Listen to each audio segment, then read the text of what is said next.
به نام خدا، امیدوارم حالتون خوب باشه و در صحت و سلامت کافی به سر ببرید.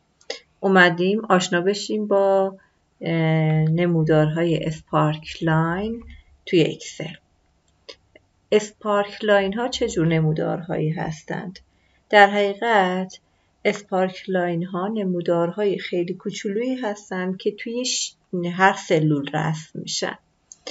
اولا اینکه معمولا ما نمودارهایی داریم مثل نمودارهای میله‌ای یا نمودارهای خطی که برای نشون دادن روند توی زمان استفاده میشن. اسپارک لاین ها همچنین نمودارهایی رو رسم میکنن، اما متفاوته از این جهت با نمودارهای معمولی که اونها نمودارهای معمولی خودش میشه یه شکل یا یک که توی کل کاربرگ اکسل میشینه، ولی اینجا شما نمودارهای کوچولو توی مثلا میتونید 4 تا خونه کنار هم رو توی یک سلول با هم توسط نمودارهای خیلی کوچولو مقایسه کنید. بریم ببینیم چطور این عمل انجام میشه. خب من یک فایل اکسل دارم به این شکل، مثلا روز اول، روز دوم، روز سوم، روز چهارم. اینها رو من میخوام این 4 روز رو به صورت نمودارهای کوچولو توی این ستون بذارم و با هم مقایسه کنم. یعنی برای این فرد من 4 روزش رو توسط نمودار اینجا مقایسه کنم.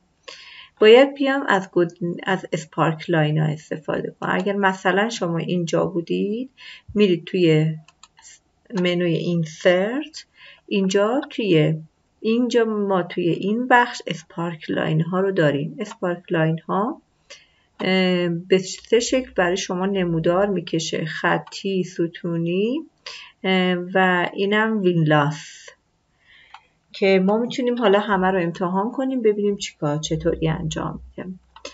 فرض کنید من نمودار خطی رو امتحان میکنم، میگه دیتا رنج دیتا ها رو انتخاب کن. فرض کن مثلا من این تیکر رو انتخاب میکنم، بعد میگه که لوکیشن کجا بذارم، میگه جایی رو که اسپارک لاین پلیس مکانش رو به هم بگی.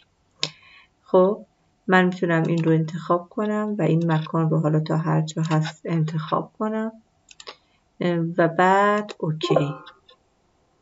خب میگه not valid، فکر میکنم بخاطر این بود که من دقت نکردم تو انتخابم. یه بار دیگه اوکی. بخشید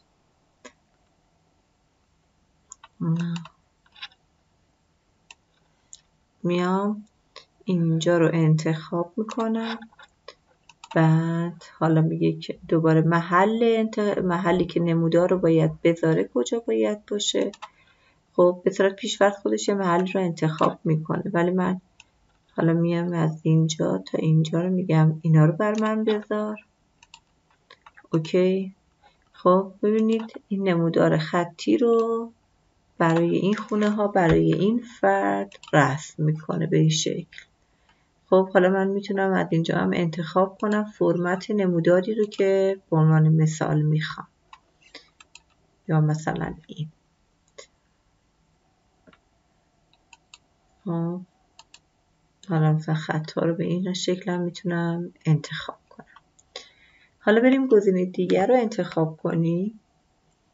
میتونیم اینجا هم تغییر بدیم که چجور نموداری بخوام. مثلا ستونیش رو انتخاب میکنم که خب حالا خیلی به نظر من جذابتره. مثلا نشون میده این توی روز اول کم بوده، خیلی کم. روز دوم و سوم نسبتاً بیشتر شده، دوباره روز چهارم کم شده.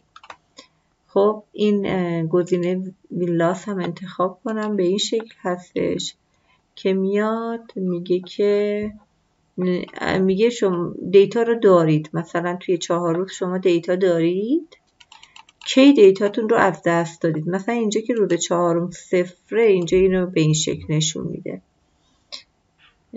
فقط برای وقتی استفاده میشه که شما داده‌ای ندارید. خب حالا شما فرض کنید که من حالا دوباره کالم رو میکنم. کالمز رو انتخاب کردید. اگر ما بخوایم دیتا هامون رو ادیت کنیم، یعنی محلی رو که براش نمودار کشیدیم رو تغییر بدیم، میتونید از ادیت دیتا استفاده کنید. فرض کنید مثلا میگم دیتامون رو اینجا بذاره. ببینید تا این رنجش یه کمی تغییر میکنه ارور میده. خب من این رو 29 باید بکنم. اینجا گذاشت. خب بعد دیگه رنگ بندی ها رو میتونید تغییر بدید و حالا سایر موارد رو. های